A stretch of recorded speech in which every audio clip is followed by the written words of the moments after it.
بسم اللہ الرحمن الرحیم اللہم صلی علی محمد النبی الأمی وعلی آلہ وسلم تسلیما۔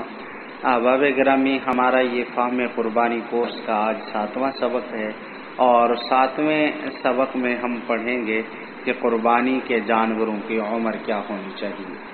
دیکھیں، قربانی کے جانور 3 قسم کے ہم نے پچھلے سبق میں ذکر کیے تھے۔ چھوٹے جانور میں بھیڑ دمبا بکرا اور بکری، یہ چھوٹے جانور ہیں۔ تو چھوٹے جانور میں جانور کی عمر 1 سال کا ہونا ضروری ہے، 1 سال سے کم نہ ہو، 1 سال سے زائد ہو تو کوئی حرج نہیں۔ اور بھینس اور گائے میں 2 سال کا جانور ہونا ضروری ہے، اور اونٹ کا 5 سال کا ہونا ضروری ہے۔ البتہ وہ بھیڑ اور دمبا جو دکھنے میں 1 سال کا لگتا ہو لیکن ہو 1 سال سے کم، تو اس کی بھی قربانی جائز ہے۔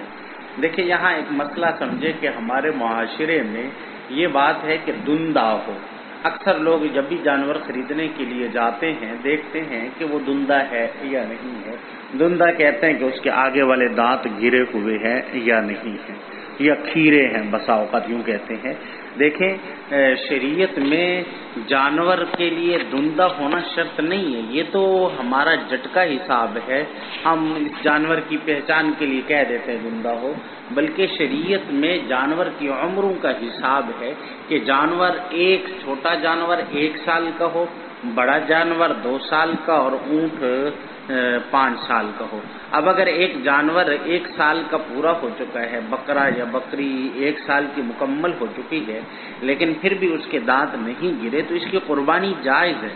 اور اسی طرح اس کے برعکس اگر ایک بکری یا بکرے کے دانت ٹوٹ چکے ہیں لیکن وہ 1 سال کا مکمل نہیں ہوا تو اس کی قربانی جائز نہیں ہے۔ اور اسی طرح آج کل کافی سارے لوگ اپنے جانور کو بیچنے کے لیے وہ اپنے جانور کے دانت توڑ دیتے ہیں، اگرچہ وہ عمر کے حساب سے 1 سال کی بکری یا بکرا نہیں ہوتا، اور اسی طریقے سے گائے بھینس 2 سال کی نہیں ہوتی، تو دیکھیں ایسے جانور کی بھی قربانی درست نہیں۔ تو اس لیے جب آپ جانور خریدیں تو پہلے خریدنے والے سے تسلی کر لیں، کسی باعتبار سے ایماندار اور کسی باشرہ دیندار سے آپ جانور خریدیے اور تسلی کیجئے، اس سے تسلی کے ساتھ اطمینان کے ساتھ پوچھئے کہ آپ کا جانور کتنی عمر کا ہے۔ اگر 1 سال کا مکمل ہو چکا ہے، گائے بھینس 2 سال کی مکمل ہو چکی ہے، تو تب آپ قربانی کر سکتے ہیں۔ باقی اگر اس نے اس میں کوئی غلط بیانی کی ہے تو غلط بیانی کا حکم جو ہے یا اس کا وبال جو ہوگا وہ اس پر ہوگا، یہ خریدنے والے پر نہیں ہوگا۔ خریدنے والے نے تو زہر کو دیکھنا ہے کہ زہراً اس کی عمریں پوری ہیں۔